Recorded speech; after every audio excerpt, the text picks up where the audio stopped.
Got back from CPAC. He's with us from the Hill. How you doing, Senator? And good morning. Doing great, thank you. I mean, that line there from Rubio, let me just get it yet again here, okay? We don't need a new idea. The idea is America, and it still works. You spoke also. What was your message about reframing the discussion about a centralized government? Yeah, my message was that individuals and voluntary associations can help care for people much better than government can. We can take care of ourselves and others much better without the brooding omnipresence of a centralized government dictating how we live our lives from Washington, D.C. That's the message of what we call civil society, the fact that families and individuals working with voluntary associations and religious groups can do a great job if government will stay out of the way. So what you're saying is take the discussion away from the focus on government and putting it on what, the family and the community and self-reliance?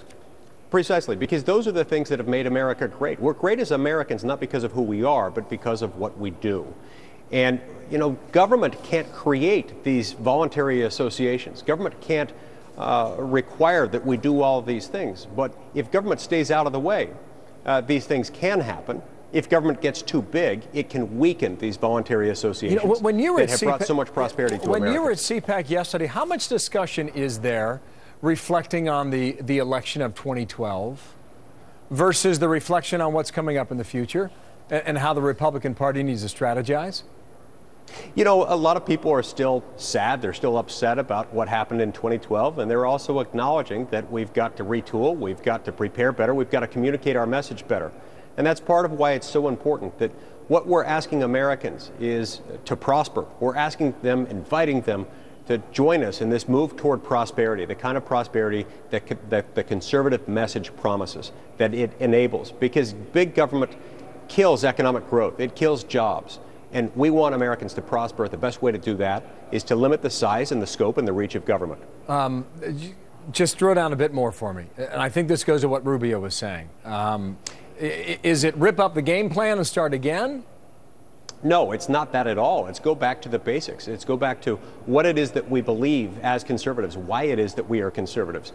The ideas are not new, but the messaging needs to be fine-tuned to go back to those basic principles of what it is that we believe and why it is that we believe them. That we want individuals to prosper. We want America to continue to be successful. And that one of the reasons why we succeed less than we could is because we've allowed our government to become too big and too expensive. How is that message received?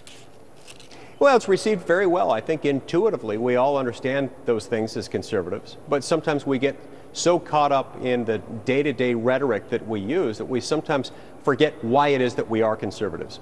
And it all has to do with prosperity, with peace, and strength as a country. Senator, thank you for your time. I appreciate it. Thank you. Mike Lee's a Republican.